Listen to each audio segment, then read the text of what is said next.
Vítajte, moje meno je Samuel a rozhodol som sa pre vás natočiť 15 km trať na bicykli. Viem, je to trochu zľahka, ale je to začiatok. Postupne budeme stúpať, až kým sa dosiahneme na tých 120 km. Skončili sme v škole skôr, tak som rýchlo letel na našu chalupu a teraz pekne pôjdem si 15 km do Martina.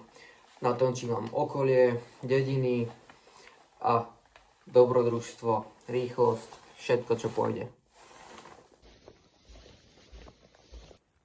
Na začiatok ľahký kopček okolo kostola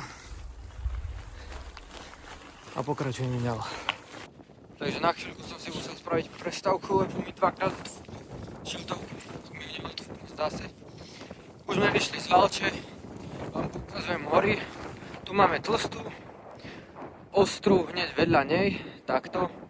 A tam vám tiež môžem zobrať nádherná, teda je to vlastne prechod nádherný. Tunak biele, čo máme, tam je ostredok, to je už vyše 1500, tam vám už môžem zobrať tiež. Tu máme Drieňok, na tom jedinom kopci som ešte nebol. A tunak vlastne máme Valču a tunak vzadu, tunak je Znievský hrad starý, aj tam, ak sa vám bude páčiť, môžem vás zobrať. Tak my ďalej pokračujeme smerom na Martin.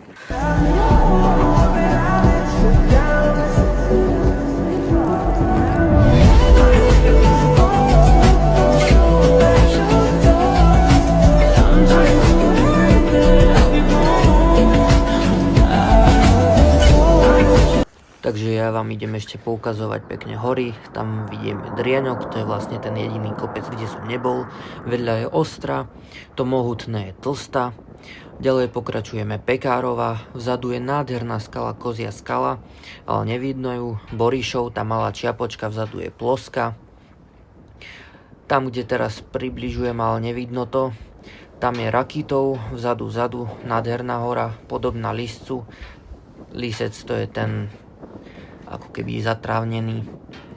A teraz ideme na Malú Fatru, tu vidíme Malý Kriváň, Veľký Kriváň a vzadu sú steny a chleb. Tam vás môžem zobrať na budúce. Vážne hrozne fúkalo do protivetru, nedalo sa ísť, som mal chvíľkami pocit, že stojím na mieste. Bolo to neskutočne náročné. Tu máme Turčiansky Peter a už len Martin.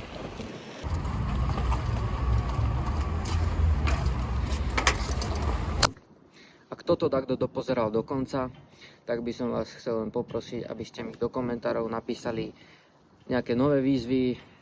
Chcel by som ísť z Turčianskych Teplíc, sa odviezť vlakom a prísť do Martina. To máme nejakých 35 km a môžeme aj to natočiť. Krásna cesta po podhorí.